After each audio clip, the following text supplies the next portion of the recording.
Ji Please follow three mantra after me. जी।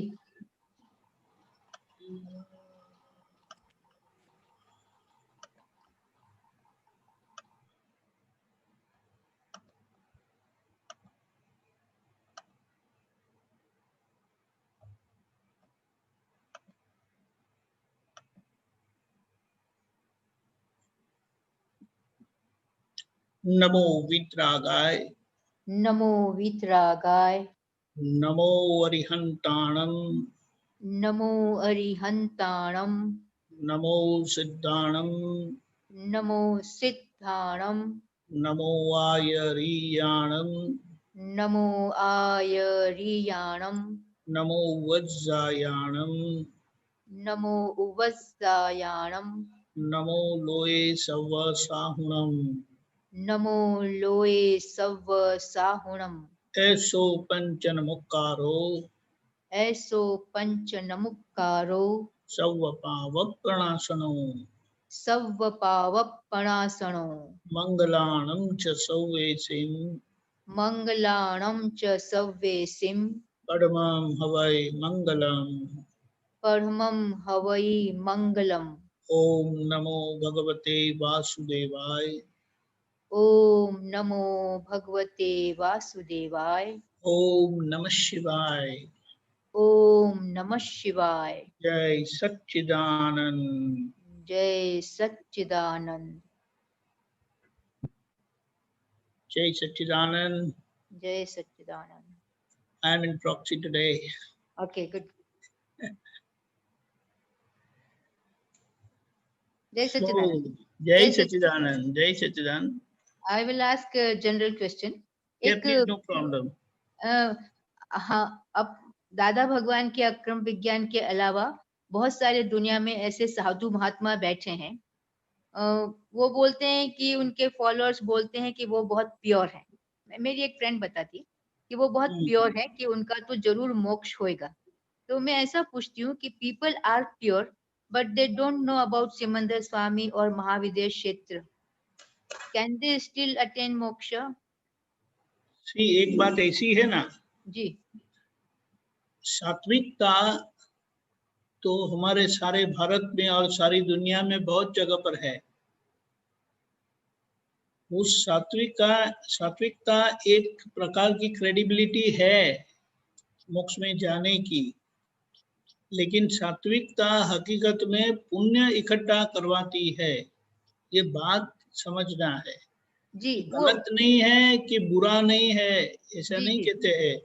और हाँ हाँ ऐसे जो सात्विक प्योर पुरुष है तो वे संसार में बड़ा अच्छा मार्गदर्शन कर सकते हैं और वे करते भी है। वो ना सात्विकता की बात नहीं है, पीपल से कि वो ब्रह्म ज्ञानी है। भारत में सभी ब्रह्म ज्ञानी ही है, कोई ब्रह्म ज्ञानी के बाहर की बात कर ही नहीं सकते। लेकिन बात समझना क्या है जी कि जहाँ पर आत्मज्ञान प्राप्त है वहां पर क्रिया का आग्रह नहीं होता है, समझ का आग्रह होता है। या समझ की बात होती है कि बात समझो, बात समझो। और करने बात, करने से संसार है और समझने से मुक्ति है। People who don't know about Mahavideh Kshetra and Simandhar Swami, right, उनकी उनकी कोई क्वालिफिकेशन नहीं है मोक्ष के लिए। ऐसा है ना, क्वालिफिकेशन नहीं, ऐसा नहीं है। हम्म अगर आज उनको पता नहीं है तो आज कल नहीं है। उनको कल पता हो जाएगा। ऐसा है कि जहाँ ज्ञानी नहीं है, जहाँ तीर्थंकर भगवान नहीं है, तो वहाँ यथार्थ मोक्ष मार्ग नहीं है। ओके जब जब जैसे कि कृष्ण भगवान के समय में जो मुक्ति का मार्ग था, हाँ उसका कारण नेमिनाथ भगवान थे। जी राम भगवान के समय में जो मुक्ति का मार्ग था उसका कारण वशिष्ठ मुनि। नहीं, वशिष्ठ मुनि मुनीश्वर स्वामी थे। अच्छा, तीर्थंकर।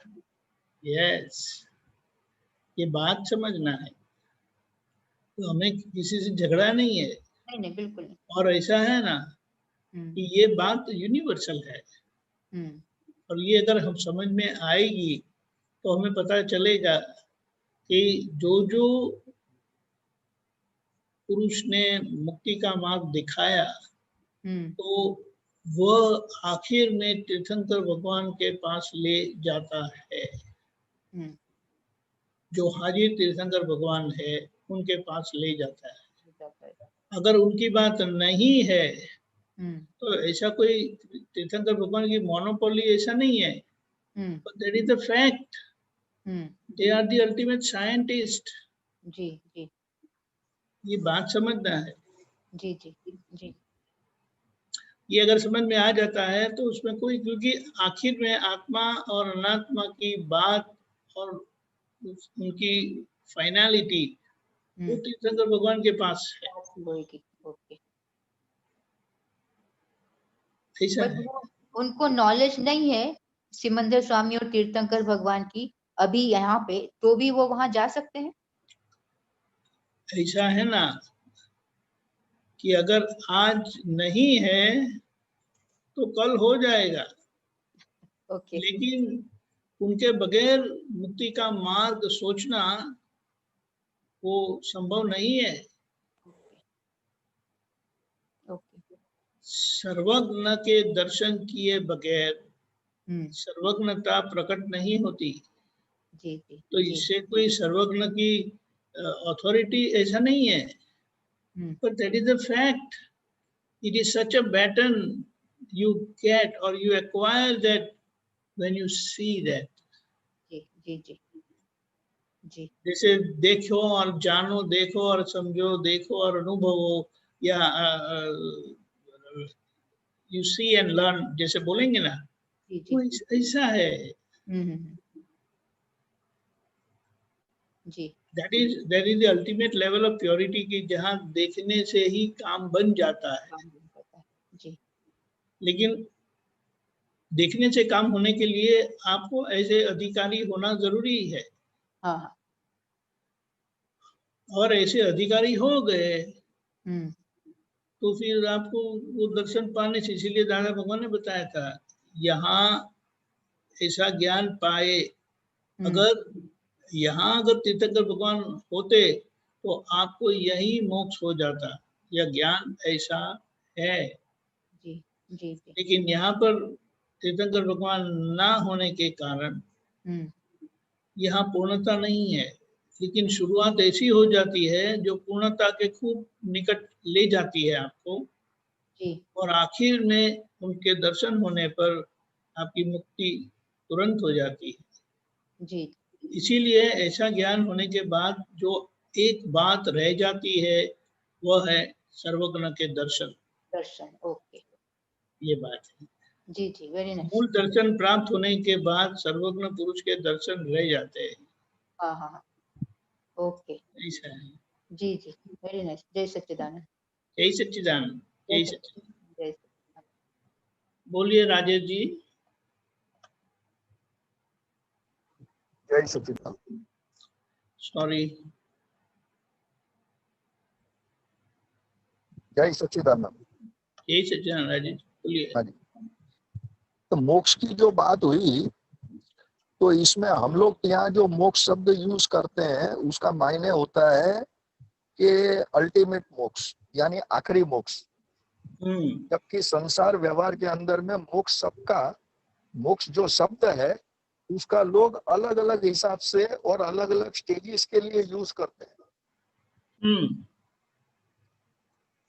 जैसे किसी का देह छूटा तो उनका उस देह की ममता, जो हम लोग मतलब कई लोगों में जैसे मृत्यु के बाद में जो विधि करते हैं, तो विधि जब कर देते हैं तो उसके बाद में वो लोग बोलते हैं कि उनका मोक्ष हो गया। तो मोक्ष हो गया मतलब उसके अंदर में उनका मायने क्या है कि उनका उस परिवार के साथ में जो संबंध था वो खत्म हो गया और वो जन्म उनका आगे दूसरा जन्म हुआ। राइट। मतलब इस तरीके से कई स्टेज पे मोक्ष शब्द यूज किया जाता है, जबकि हम लोग यहाँ अक्रम में जो मोक्ष का शब्द यूज करते हैं वो अल्टीमेट मोक्ष की बात करते हैं, जिसके बाद में फिर 4 गति में उनका जन्म नहीं होता। Right. Am I right, sir? प्रश्न क्या है? नहीं, प्रश्न मेरा यही है कि ये जो बात है वो सही है क्या? ऐसा है, लौकिक मान्यता मोक्ष की और अलौकिक मान्यता समझ मोक्ष की वो हमेशा भिन्न ही होती है। Interpretation is not fact. हाँ समझे? जी, समझ गए ना? ऐसा है। वैसे सभी धर्म, माने हुए धर्म, जो कोई भी मार्गदर्शन करते हैं वो जी मोक्ष की ही बात करते हैं। जी लेकिन होगा किसका मोक्ष, ये बात समझना है। ये समझ में आ जाता है तो हमें तुरंत पता चल जाता है कि वो कौन सी और कैसे मुक्ति की बात करते हैं। समझ गए? हाँ जी, ऐसा है। जय सच्चिदानंद। ऐसा है ना, वो बच्चा भी मोक्ष की बात करते हैं और एक वृद्ध भी मोक्ष की बात करते हैं, तो जी, दोनों में तो फर्क होगा ना।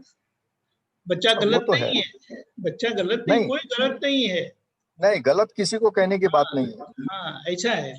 समझ गए ना? जी ये ऐसा बताया है कि लौकिक समझ और अलौकिक समझ में इतना ही भेद है। जी वो अलौकिक समझ वो वास्तविकता पर ले जाती है जी और वो मान्यता पर ले जाती है। जी लौकिक समझ मान्यता के आधार पर है और जी अलौकिक समझ वास्तविकता के आधार पर जी है। ऐसा है। सही सच्चिदानंद। जय सच्चिदानंद। कौन है भाग्यशाली?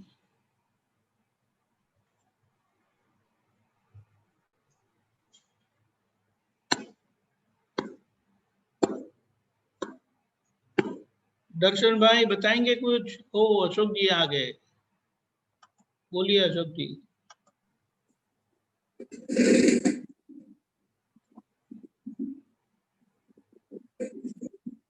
सर ये स्वामी जय सच्चिदानंद, जय सच्चिदानंद। कषाय कभी भी कषाय से नहीं निकाले जा सकते, कषाय समता से ही निकाले जा सकते। करेक्ट। ऐसा है, वो कांटे से कांटा निकलता है ऐसा करके बोलते हैं ना, जी सर। तो वो सिद्धांत यहाँ लागू पड़ता नहीं है। वो अच्छा। आग को मिटाने के लिए पानी ही चाहिए, जी आग जी को मिटाने के लिए आग से नहीं। ऐसी ये बात है कि अगर आपको कषाय मुक्त होना है तो कषाय मुक्त होने के लिए आपको अज्ञान से मुक्ति होना जरूरी है। और अज्ञान से तभी मुक्ति होगी जब आपका मार्ग समभाव के ऊपर है, समता के ऊपर है। विषमता को ही कषाय कहा। विषमता यानी जो जहर है, जो आत्मा को बांधता है, कसता है, उसे कषाय बोला। जी और जो आत्मा को मुक्त करता है, बंधन मुक्त करता है, वह समता है। जी यानी सारे समय में, सभी समय में जी मुक्ति का मार्ग वो समता का मार्ग है। जी जी ऐसा है। और आत्मा यानी आप जो हकीकत में है वह हाँ, आपकी मुक्ति होती है। जी वरना आत्मा को मुक्त करने की जरूरत नहीं है। आत्मा को मुक्त करना यानी मुझे मुक्ति चाहिए, मुझे मुक्त होना है। ये बड़ी स्पष्टता दादा भगवान से हुई है कि मेरा आत्मा अशुद्ध है, मैं अशुद्ध हूँ, मुझे शुद्ध होना है। ऐसा अज्ञान के कारण अशुद्धि है, ज्ञान मिलने पर शुद्धि शुद्धि या शुद्ध मार्ग प्राप्त होता है तो वह हम मुक्त करवाता है। समझ गए? हाँ। एक दूसरा है, बोलिए। किसी व्यक्ति की अनुचित बात के लिए उसे कुछ कहने से यदि उसे दुख होता है तो क्या होता है? दुख। किसी व्यक्ति की अनुचित बात के लिए हाँ, उसे कुछ कहने से या अनुचित कहने से उसे दुख होता है तो उस परिस्थिति में क्या करें? ऐसा है ना, समझ ऐसी चीज है कि जो सही हमें हकीकत बयां कर देता है। अगर कोई आपसे कोई कुछ अनुचित करते हैं तो आपके कर्म का फल है, और उसके उनके सामने अगर आप कुछ अनुचित करते हैं तो आपका बंधन का कारण है। वो आपको मुक्त करवाने के लिए आपसे अनुचित करते हैं, और आप जो अनुचित करते हैं वो आपका बंधन का कारण बनेगा। तो इसका मतलब क्या है कि किसी ने अगर आपको गाली दी, अब तो बोले, तो वो कर्म फल है, और अगर आप उनको देंगे तो और भी उसका मल्टीप्लिकेशन होगा। आप समझे? तो इसीलिए जो पहले आपने कहा ना, कसाई के सामने समता का रास्ता ही मुक्ति का रास्ता है, ऐसा है। एक ऐसा भगवान किस पर खुश रहते हैं, जो भगवान किस पर खुश रहते हैं जो सभी के दुख ले लेते हैं और सामने वाले को सुख देते हैं? उसका कारण क्या है कि भगवान का स्वभाव अनंत सुख है। तो जो सुख देते हैं, दूसरों का दुख लेने का स्वीकार रखते हैं, तो भगवान उनके ऊपर बहुत खुश होते हैं। भगवान को खुश ना खुश ऐसा है नहीं, लेकिन भगवान यानी यह मार्ग है, यानी मुक्ति का मार्ग यह है कि आपको दुख कोई कर्म के बगैर देने आएगा नहीं, और दे सकता भी नहीं है। नहीं, या मैं ये पूछना चाह रहा था कि सभी के दुख लेने का क्या भावार्थ है? यही बात बताता हूँ। सभी का दुख ले लेने का मतलब, कोई तैयार होते हैं, मुझे सभी का दुख दे दो, मैं लेने के लिए तैयार हूँ, लेकिन आपको दुख कौन सा आएगा? जो आपके कर्म के हिसाब का है वह। और यहाँ पर जो बात है, दूसरों का दुख ले लेना यानी दूसरों की अज्ञानता ले लेना। मूल दुख अज्ञानता का है। जी सर। और जो सभी के ज्ञान को ले सकते हैं, यानी ज्ञान की सबसे बड़ी सेवा, या उसे क्या कहेंगे, बांटेंगे, ज्ञान बांटेंगे, तो वह सबसे बड़ी सेवा है। वो सबके दुख लेने के लिए तैयार हो गए, क्योंकि ज्ञान प्रकाश है और दुख वो अंधेरा है। समझ गए? तो ये तो बहुत बड़ा काम हो गया। ये वो जो भगवान का ही काम है, भगवान खुद प्रकाश स्वरूप है। तो सर, जैसे कभी कोई ऐसी स्थिति आए कि कोई आदमी अपने ऊपर हमला करने आता है, हाँ, परंतु मुझे तो फाइल का संभाल से निकाल करना है, तो कैसे होगा?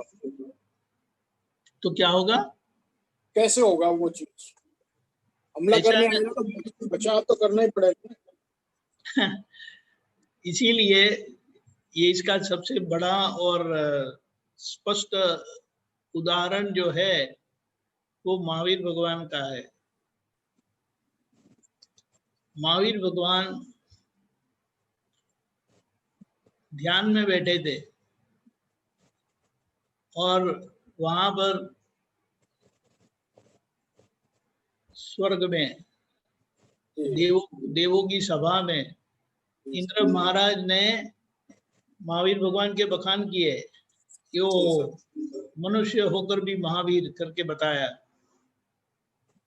तो वहां पर एक जो देव थे, संगम नामक देव, उनको अंदर से ऐसा हुआ, शक्तिशाली वीर तो हम देवलोक है, मनुष्य कैसे वीर हो सकते हैं, क्योंकि देवों की सत्ता तो मनुष्य से ऊपर है, वे हमसे कैसे वीर हो सकते हैं, बलवान हो सकते हैं, देखता हूं ऐसा क्यों होगा और कैसे होगा। अगर कोई बोले अनुसंधान है, कुछ कनेक्टिविटी है, तभी होगा। वे तो निकल पड़े महावीर भगवान का इम्तिहान लेने के लिए। भगवान ने भी अपने ध्यान में देख लिया कि हमारे गुरुजी आ रहे हैं, क्योंकि भगवान का इम्तिहान लेने के लिए अगर कोई आते हैं तो वो गुरुजी हो सकते हैं, उनसे बड़े ही हो सकते हैं। तो उन्होंने भगवान को ध्यान से विचलित करने के लिए बहुत सारे प्रयत्न किए, बहुत कुछ किया, लेकिन वे अपने शुद्धात्मा के ध्यान से विचलित नहीं हुए। ये बड़ी अच्छी बात है।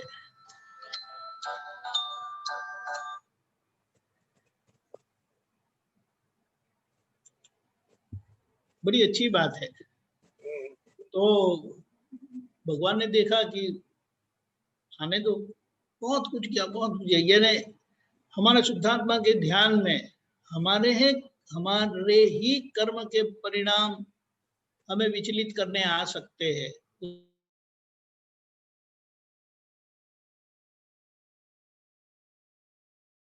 है वो इतना 100% पक्का है कि एक परमाणु यहां से वहां हो नहीं सकता, और अगर वो होता है तो उसके पीछे कारण है, और वो कारण आप खुद ही है, उसे व्यवस्थित कहा। तो इस तरह से भगवान तो अपने ध्यान में रहे। आखिर में सब कुछ होने के बाद सभी देवों के पास अपने आखिर का शस्त्र होता है, तो वह शस्त्र का उपयोग करते हैं।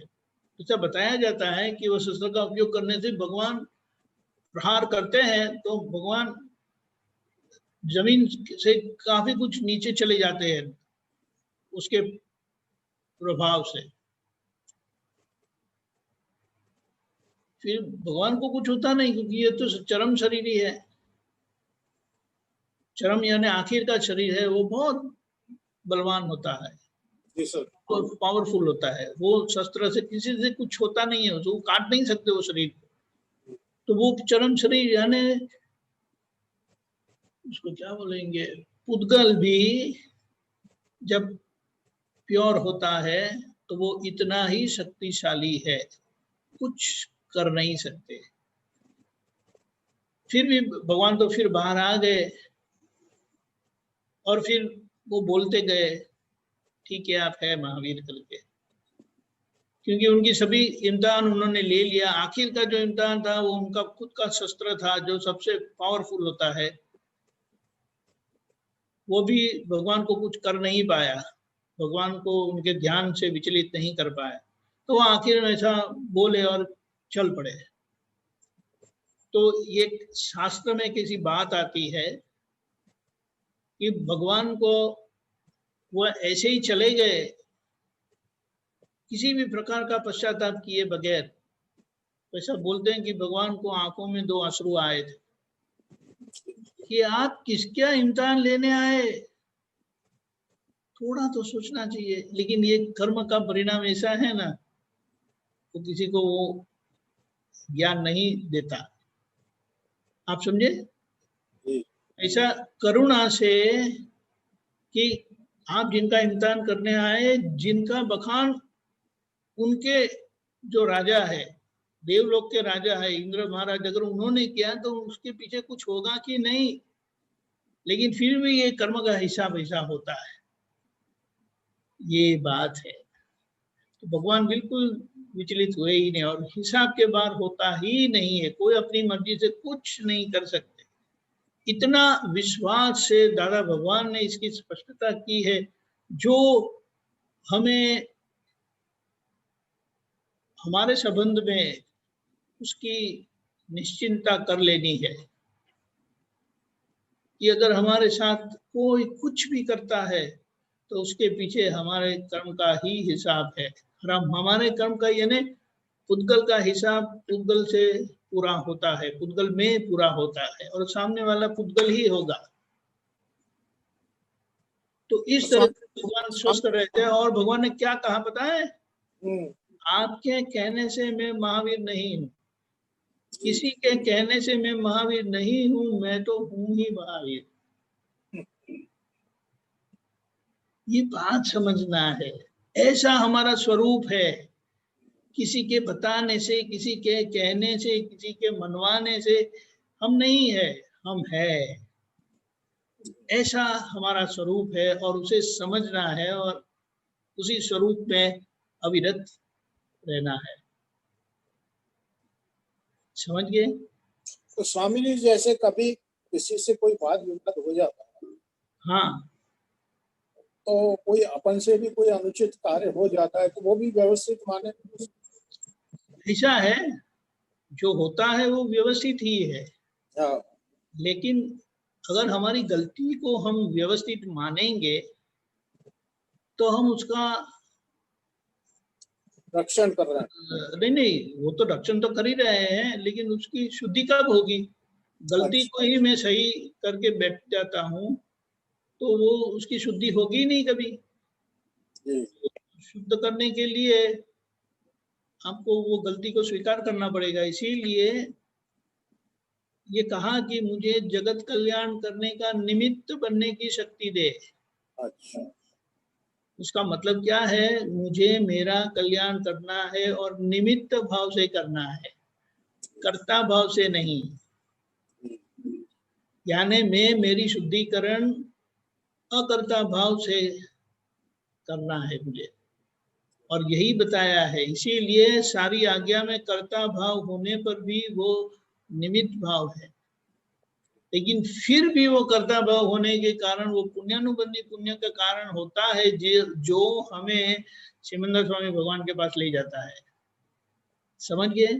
संभव से निपटारा करना है मुझे, वो तो कर्ता भाव तो है ही, लेकिन वो नैमित्तिक कर्ता भाव है, और वो उतना ही कर्म बनते हैं हमारे, और वो जो कर्म बनते हैं उसका परिणाम ऐसा शरीर मिलता है जो द्वापर में द्वापर का होता है, ऐसा बनता है जो हमें द्वापर जहां पर है वहां ले जाएगा। तो ये जो हम 40 बार नमस्कार करते हैं वो हम सिमंदर स्वामी भगवान के साथ अनुसंधान दादा भगवान ने दिया है। ये अगर बड़ी शांति से सोचे ना, उसका अच्छे से पृथक्करण करे, एनालिसिस करे, तो हमें इसका समाधान मिल जाता है कि दादा भगवान ने क्या दिया है हमें। ये जो अक्रम विज्ञान खुला हुआ है वो वास्तविक विज्ञान जो वितराग भगवंतों के हृदय में था, और वही हमें हाथ में दिया है। इसीलिए ये विज्ञान को जिनको भी मिलता है वो उनका रास्ता खुला हो जाता है मोक्ष के तरफ, और वो खुद अनुभव करते हैं। ठीक है? जय सच्चिदानंद, जय सच्चिदानंद, जय सच्चिदानंद, जय सच्चिदानंद। विनीता जी बोलिए।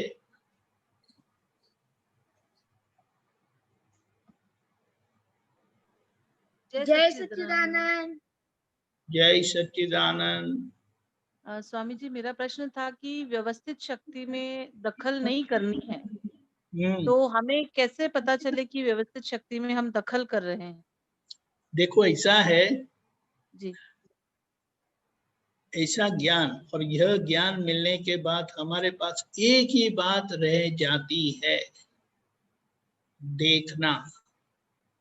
जी शुद्धात्मा दृष्टि से देखना। जी क्या देखना? कि विनीता जी के पुद्गल के साथ, यानी विनीता जी के साथ क्या क्या होता है, जी क्योंकि आपकी वही सत्ता रही है।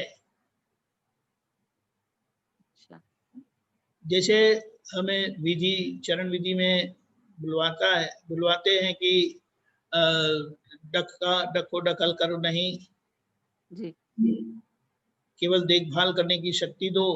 ये देखभाल में देखना है। अच्छा यानी यहाँ किसी भी प्रकार का कर्ता भाव नहीं है। आज्ञा में भी जो कर्ता भाव दिया है वो नैमित्तिक कर्ता भाव है, जी कि मुझे संभव से निपटारा करना है। तो वो उससे ये जो बनता है ना, उतना ही हमारा कर्म बनता है। और वो ज्ञानी की आज्ञा होने के कारण वो कर्म संसार का कर्म नहीं बांधता, लेकिन वो हमें ऐसा कर्म बांधते हैं कि जिससे ऐसा शरीर मिले जो द्वापर के अनुकूल हो, और वहां पर स्वाभाविक हमारा जन्म हो जाएगा और हमारा काम बन जाएगा। लेकिन लेकिन हमारे शरीर में, उद्गल में, प्रकृति में ये जो कर्ता भाव बुन कर लाए हैं, वो सब हमसे करवाता है। जो कुछ भी हम उपाय करते हैं ना, वो हमें करवाता है, वो हम करते नहीं है। अभी जैसे कि बच्चों ने कुछ कर दिया, कह दिया, तो आप तुरंत कुछ बोल देंगे, डांट लेंगे, शायद थप्पड़ भी मार लेंगे। तो ये आप करते नहीं है, ये होता है। लेकिन हम उसको सिक्का लगाते, हमने किया, मुझसे ये हो गया करके बोलते हैं। हकीकत में क्योंकि ये ज्ञान हमें पूरी स्पष्टता से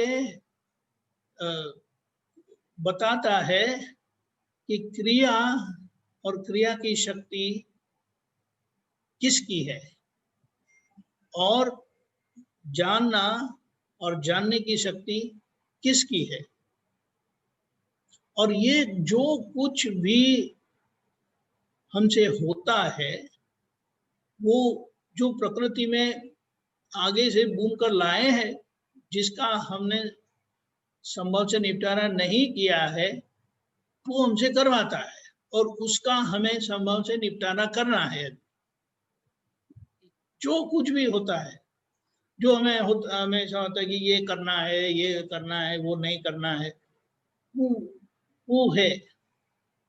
वो क्या है? तो ये जो प्रकृति में भरकर लाए हैं, जिसका हमने निपटारा नहीं किया है, यानी उसका क्या बोले, त्याग नहीं किया है। वो त्याग दादा भगवान ने आज्ञा में हमें दे दिया है। जो संभव से निपटारा करना है, उसमें सहज में त्याग दे दिया है। ये किसका त्याग करना है? कि ये डिस्चार्ज कर्ता भाव का। अभी कर्ता भाव नहीं रहा है, लेकिन डिस्चार्ज ममता है, मेरापन, जो हम करते नहीं है फिर भी मेरा मानते हैं, मनवाता है हमसे, मुझे मुझे मुझे मुझे करके करवाता है। वो क्या है? वो प्रकृति से जुड़ा हुआ कर्म का हिसाब है। आप समझे? लेकिन वह असहज है, सहज नहीं है। सहज किसे बोलेंगे? कि आपका अहंकार आपके शरीर को चलाए, वो सहज है। लेकिन दूसरों को चलाता है, ये करो, ये मत करो, वो करो, वो मत करो, अभी होता है ना।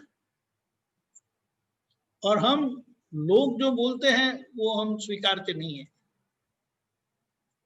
अगर कोई बोलेंगे ये करो वो करो, मुझे नहीं करना है, यारो बोलता है ना, मैं नहीं करूंगा, नहीं करना है, वो अपनी मर्जी जो है वो रह गया। अंदर जो अहंकार है, जो अबव नॉर्मल है, जो दूसरों को करवाता है, दूसरों से करवाता है, वह रहा है, वो निकल गया।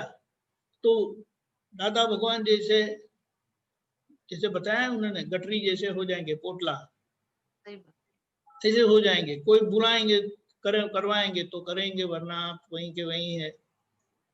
और वैसे भी कर्म का परिणाम तो सभी के साथ है ही, सभी के अंदर है ही, इसीलिए वो आपको यहाँ से वहां ले जाता है। आप समझे? जैसे कि बहुत स्थूल एग्जाम्पल देता हूँ, ये बॉटल जो है मैं कभी भूलता नहीं हूँ, कहीं पर भी याद करके थैली में डाल के ले जाता हूँ, ले आता हूँ।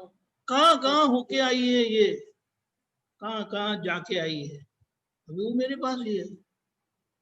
तो अगर इसका न्याय होता है उस तरह से, ये जैसे भी पुद्गल ही है तो ये भी पुद्गल ही है, लेकिन वहां हम हमारी मर्जी करते हैं।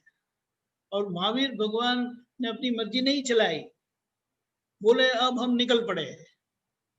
आखिर जैसे ये अकाउंट में क्लोजिंग बोलते हैं, ईयरली क्लोजिंग करते हैं ना,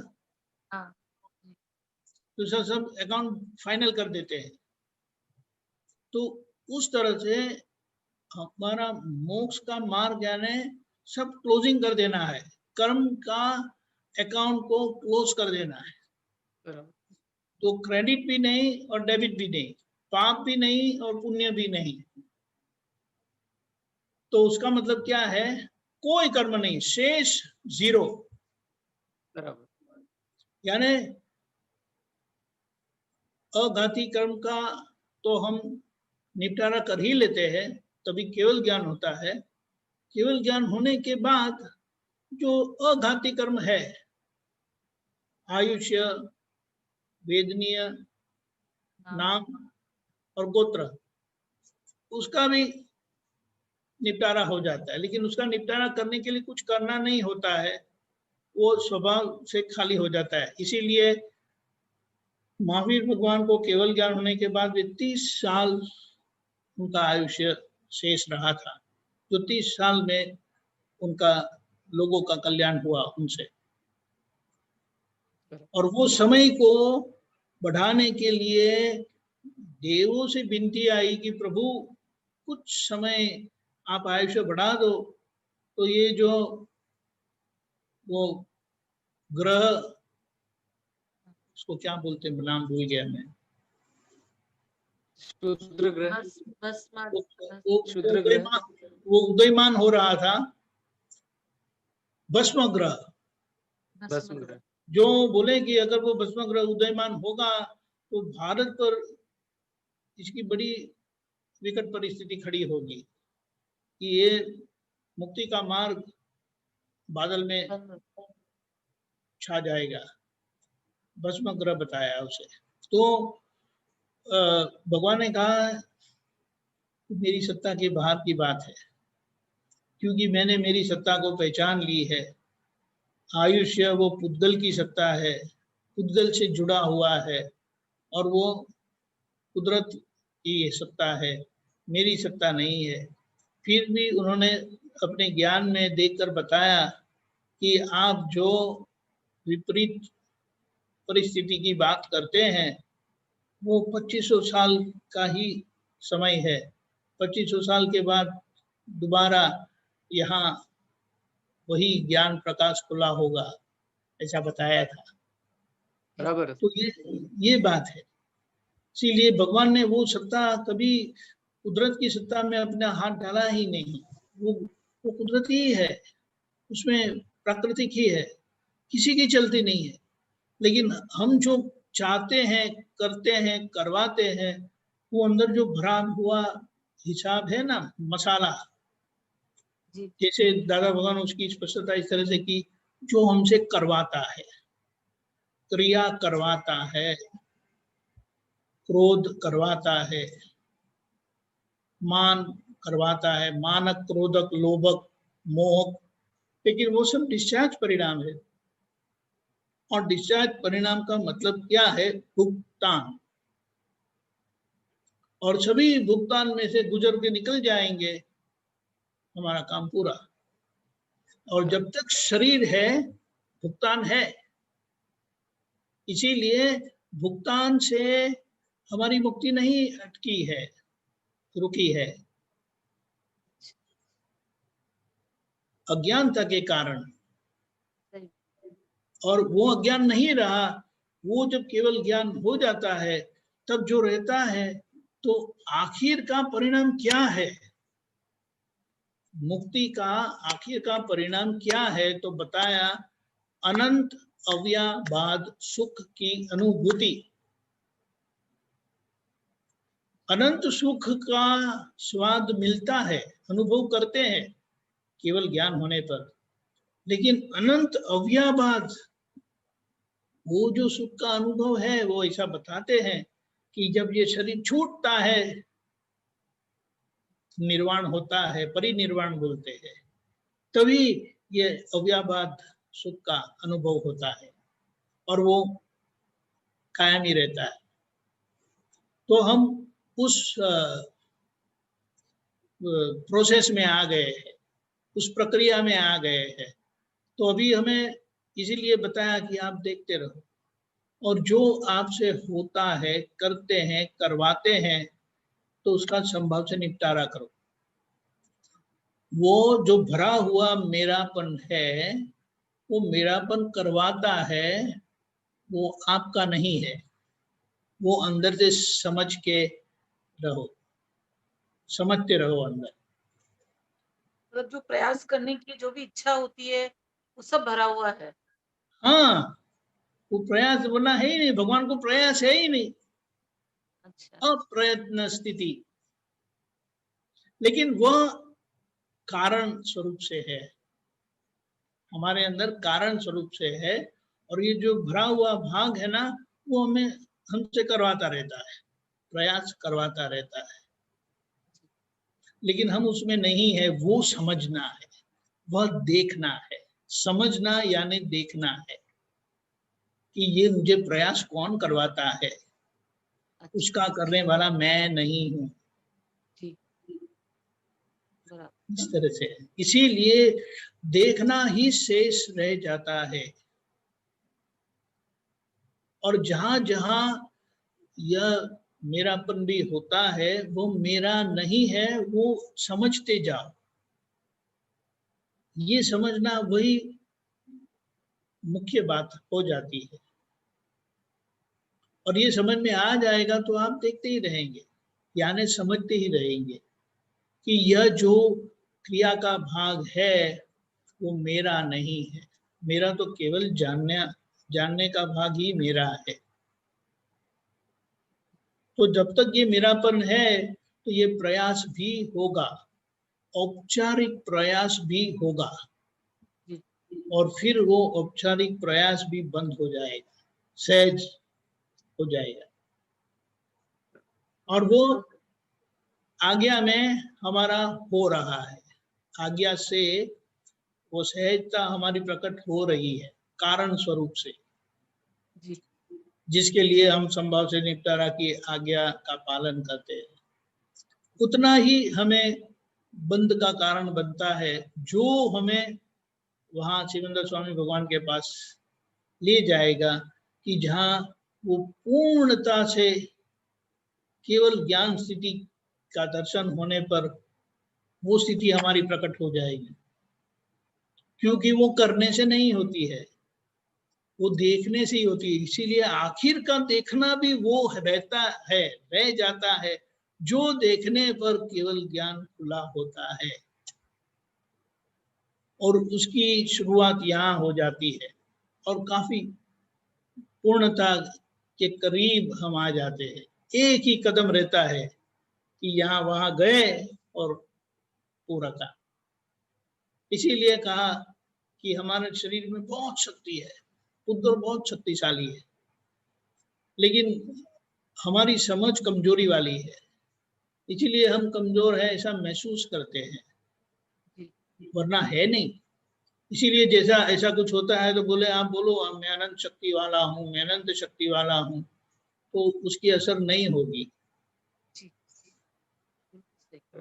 हम ही बोलते हैं ये मुझसे सहन नहीं होता है, और ऐसा कोई हमें शारीरिक कोई ऐसी परिस्थिति आती नहीं है। आज अगर हम देखें तो कोई शारीरिक फिजिकल हमें कोई तकलीफ होती नहीं है ऐसा कुछ, लेकिन फिर भी हम मन से हार जाते हैं और धीमे धीमे धीमे करके हम मन से इतने मजबूत हो जाते हैं कि वो पीछे हट कभी नहीं होगी। फिर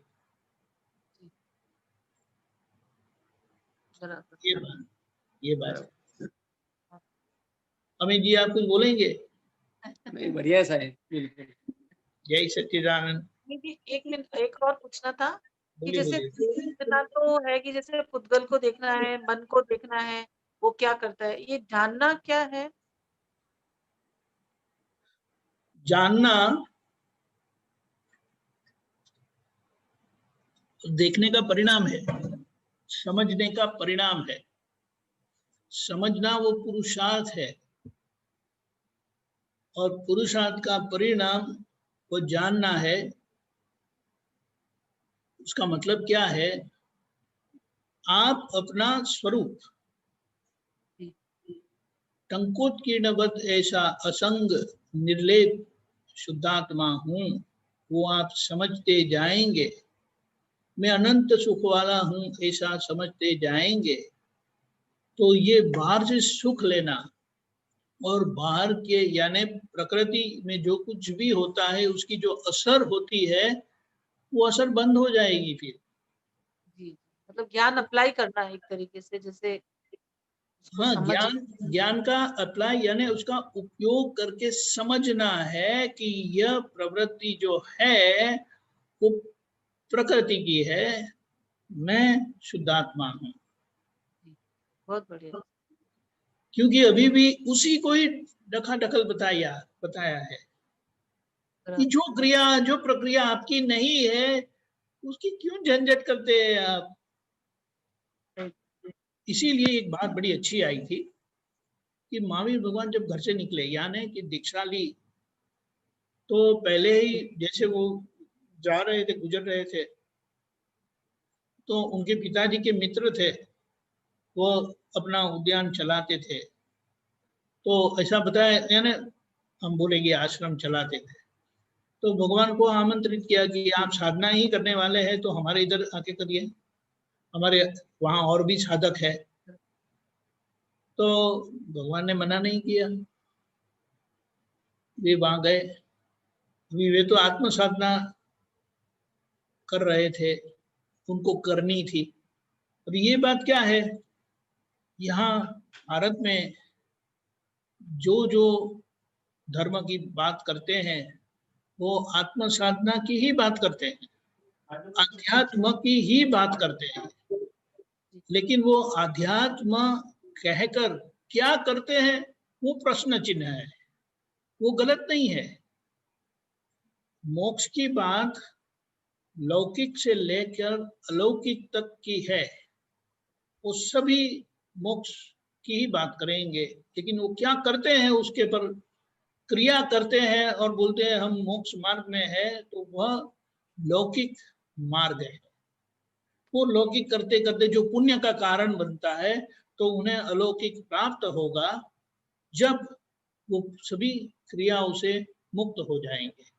तो ये बात हुई, भगवान वहां उन्होंने साधना करना शुरू किया, तो सभी को कुटिया दी जाती है, तो भगवान को भी कुटिया दी गई। तो अभी तब की कुटिया और अभी की कुटिया में तो इधर वो सीमेंट कंक्रीट का घर होता है या वगैरह ऐसा कुछ, तो तभी तो क्या था वो घास वगैरह डालकर वो बनाया गया था। तभी वो आश्रम है तो वहाँ गौवा वगैरह गाय भैंस वगैरह जो भी होगी, बकरी वगैरह, वो सब घास खा लेती थी। तो ये दूसरे सब साधक थे ना, वो गाय को बकरी को हटाते थे। ये तो भी भगवान ने क्या कहा, अपने अपने से बात की उन्होंने, मैं तो ध्यान करने आया हूँ, मैं शुद्धात्मा के ध्यान में रहूं या मैं ये ध्यान रखूं कि मेरी कुटिया को कोई बकरी या गाय खा नहीं रही है ना घास। तो उन्होंने उस पर लक्ष्य नहीं दिया, वे तो अपनी आत्म साधना में ही रहे, शुद्धात्मा के ध्यान में ही रहे कि ये मेरी प्रकृति में क्या होता है अंदर से। तो ऐसी परिस्थिति आई, दूसरे साधक थोड़े विचलित हो गए कि ये कैसे साधक है, अपनी कुटिया का भी ध्यान नहीं रखते तो वो क्या ध्यान करेंगे। तो उन्होंने जाके मालिक को, यानी जो वो उनके मालिक थे, उनको जाके शिकायत की कि ये साधक तो ऐसे है। तो भगवान ने समझ लिया कि ये जगह मेरे लिए नहीं है, क्योंकि यहाँ के नीति नियम मेरी साधना में बाधा डाल रहे हैं। तो फिर उन्होंने विनती की कि मुझे जाने दो, उससे यही ठीक रहेगा कि मैं जाऊं। तो उन्होंने कहा ठीक है आप जाइए। जब जा रहे थे वहां से, तब ऐसा बताया जाता है कि भगवान को इंद्र महाराज ने कहा कि अब जो ये आपकी यात्रा, उसे तप काल बोलते हैं। दीक्षा लेने के बाद जो परिस्थिति है ना, उसे तप काल बोलते हैं। यानी आखिर का तप है जो हमें केवल ज्ञान प्रकट करने में सहायता करती है। तो वो इंद्र महाराज ने बताया, प्रभु अगर आप अनुमति दे तो मैं, क्योंकि देवों को अवधि ज्ञान होता है, भगवान को तो था ही, लेकिन उन्होंने कुछ बताया नहीं। तो इंद्र महाराज ने कहा, प्रभु आप आगे जा रहे हैं, आपकी यात्रा बड़ी मुश्किल वाली है, आगे बहुत सारे उपसर्ग आने वाले हैं, तो अगर आप अनुमति दें तो आपकी रक्षा के लिए मैं साथ रहूं। तो भगवान ने क्या कहा, आपकी भावना तो बड़ी अच्छी है, लेकिन हकीकत तो यह है कि मैं हूं, यानी शुद्धात्मा हूं, और ये वर्तमान है, तीसरा कोई है ही नहीं। तो कौन किसकी रक्षा करेगा? मेरे कर्म से मेरी रक्षा कौन करेगा? सही बात। जो ये प्रकृति से जुड़ी हुई बात है, उसके बाहर कुछ है नहीं, कोई रक्षा भी नहीं करता, कोई परेशान भी नहीं करता। लेकिन ये जो पुद्गल का हिसाब है, वो केवल होते होते उसका तो पूरा करना ही पड़ेगा। तो ऐसा नहीं कि भगवान ने मना किया, लेकिन भगवान ने प्रश्न करके छोड़ दिया। तो इंद्र महाराज भी समझ गए कि आपकी बात तो सही है, कौन किसकी मदद करेगा, और भगवान निकल पड़े। आप समझ गए? तो देखो, औपचारिक प्रयास भी भगवान ने नहीं किया। ठीक है आप चलो, जितना हो सके उतना करना, फिर मैं देख लूंगा, ऐसा भी नहीं। ठीक बात। ये आखिर की बात है। अभी ये बात यहाँ बहुत गहरी है। दादा का विज्ञान प्राप्त होने के बाद ये शायद कोई सुने तो उनको आश्चर्य भी होगा, और बोल भी सकते हैं कि क्या बात करते हैं, ऐसा कुछ है करके।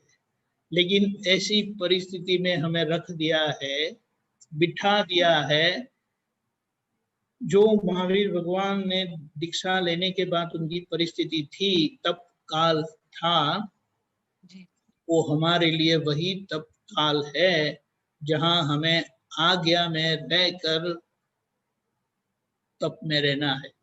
बराबर। आज्ञा का परिणाम हमें केवल ज्ञान है। बराबर। ऐसा करके दे दिया है, अभी बिल्कुल कोई गुंजाइश रखने की जरूरत नहीं है। अगर औपचारिक उपचार होता है तो आप समझ लो, आप नहीं करते, अंदर से कोई करवाता है, लेकिन आपको करना नहीं है, आपको तो केवल देखना ही है। वही आपका काम शेष रह गया है, जो महावीर भगवान ने आखिर तक देखते ही रहे। और वह समय हमारा शुरू हो गया है। उनका समय द्वापर का था, आखिर का जन्म था, इसीलिए वही जन्म में पूर्णता हो गई। जो उनको 12.5 साल लगे, हमारे लिए अभी वो गिनती रही नहीं, भगवान ने भी वो गिनती नहीं की कि 12.5 साल कितना साल। देखो, एक बहुत अच्छी अहम बात यह है कि उनका अभिग्रह था। अभी वो उनका अभिग्रह, यानी उन्होंने अभिग्रह किया नहीं था। वो जब उनको ज्ञान मिला था ना, तब उन्होंने यह भावना की थी। कर्म का फल है वो, अभिग्रह कर्म का फल है। जैसे आज हमारा कोई भी ग्रह है ना, आग्रह वगैरह जो 9 प्रकार के ग्रह बताए ना, वो सब आगे का परिणाम है। लेकिन वो सब संभव से निपटारा करते करते ये इधर भगवान ने ऐसी आगे भावना की थी कि जब मैं दीक्षा लूंगा तब ये ज्ञान का अनुभव करने के लिए, व्यवस्थित का अनुभव करने के लिए मैं किस तरह से करूंगा। तो वो अभिग्रह कि बोले मैं कब और कैसे आहार ग्रहण करूंगा दीक्षा होने के बाद।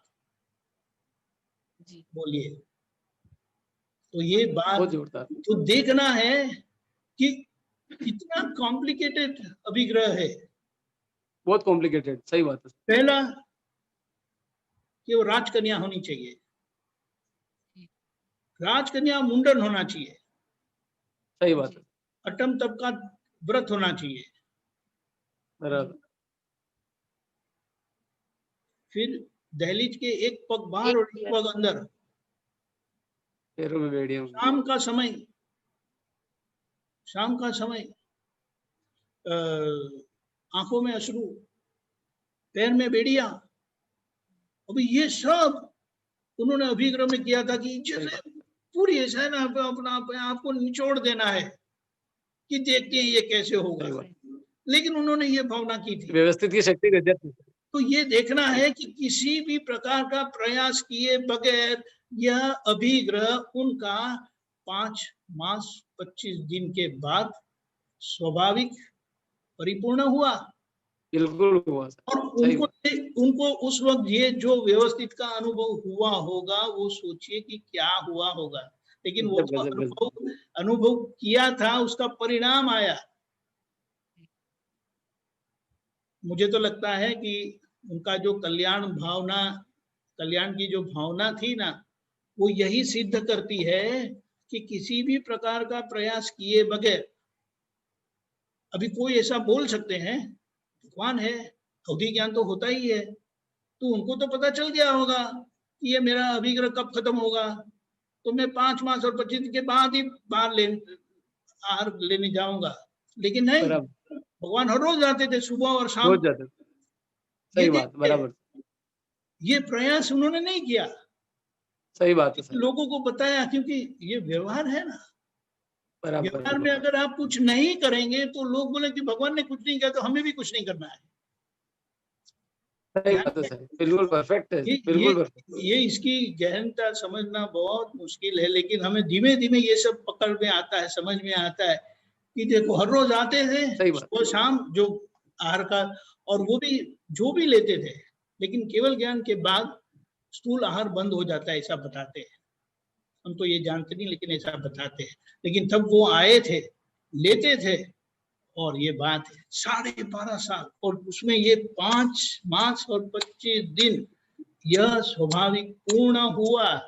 तो अभी हमें किसी भी प्रकार से विचलित होने की जरूरत नहीं है। आपकी जो भावना है बाहर बोलने की जरूरत नहीं है, देखते जाओ अंदर कि वो कैसे व्यवस्थित पूरा करती है। बराबर। और उसमें जो हमें अनुभव होगा ना, फैंटास्टिक, फाइनल। इसीलिए दादा ने कहा कि आपको वही मार्ग दिया है, वही ज्ञान दिया है, और उसका उपयोग करो बस। मैंने जो देखा है, और ये बात हमें इतना अंदर से शक्तिशाली करती है ना, समझ ही, पूर्ण समझ वह केवल ज्ञान है, ऐसा करके बताया हमें। कुछ शेष रह नहीं जाता। इसीलिए दादा ने कहा कि जो था, जो तीर्थंकर भगवान के हृदय में था, वो आपको मिल गया है। आपको हाथ में दे दिया है, अब बस इसका उपयोग करना है। और उपयोग में कोई क्रिया नहीं है, जो दृष्टि खुली है वो दृष्टि से दर्शन खुला है, वो सब आप देखते रहिए। दर्शन के उपयोग से आपको स्पष्ट दिखाई देगा कि हकीकत क्या है, यानी क्रिया का भाग क्या है और जानने का भाग क्या है। और आप आपके स्वभाव में रहिए, क्रिया का भाग जो है वो प्रकृति का है, उसमें ढकाढकल मत करो, केवल देखभाल करने की शक्ति दो, वहां हमें केवल देखना रह जाता है। लेकिन बाहर आप सबके साथ है, सबके साथ रहेंगे, दिखाई देगा कि जैसे आप सारे प्रयास करते हैं, स्थूलतम से सूक्ष्मतम तक का सभी प्रयास करते हैं और आखिर में छोड़ देते हैं व्यवस्थित पर। लेकिन ये बाहर का, ये ड्रामा का भाग आप पूरा करेंगे, आप समझे? तो उसका अंत क्या होगा कि आपके व्यवहार से, ये जो ड्रामेटिक व्यवहार करते हैं उससे किसी को भी दुख नहीं होगा। और ये ही हमारी सबसे बड़ी उपलब्धि है कि फाइल का संभव से निपटारा करने में कैसे किसी को भी दुख न हो, यह केंद्रवर्ती समझ है। और वही हमारा अनंत अव्याबाद सुख खुला करेगा कि किसी भी प्रकार की बाधा पीड़ा रहित ये जो सुख का स्वाद है, वो आखिर जब परिनिर्वाण होता है तो वो खुला होता है। ऐसा है। तो अभी तो ऐसा है ना कि ऐसी परिस्थिति में आ गए जैसे कि वही परिस्थिति जैसी कि पांडव थे जो चरम शरीरी थे, वही भव में मोक्ष में गए, लेकिन उनकी परिस्थिति में उनको युद्ध भी आया वगैरह वगैरह। लेकिन वो होने के बाद उन्होंने नेमिनाथ भगवान से दीक्षा ली और मोक्ष में गए। 3 मोक्ष में गए, 2 देवगति में गए, ऐसा बताते हैं। तो ये बात है।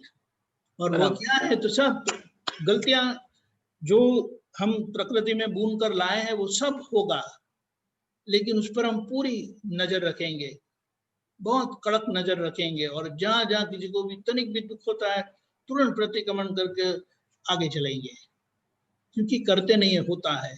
लेकिन वो होने पर भी हम जागृत रहकर उस सब का हम संभव से निपटारा करते हैं, प्रतिक्रमण कर करके। ये बात है। तो अभी हम मंगल त्रिमंत्र बोलेंगे, समय हो चुका है। हाँ? आप साथ में बोलिएगा।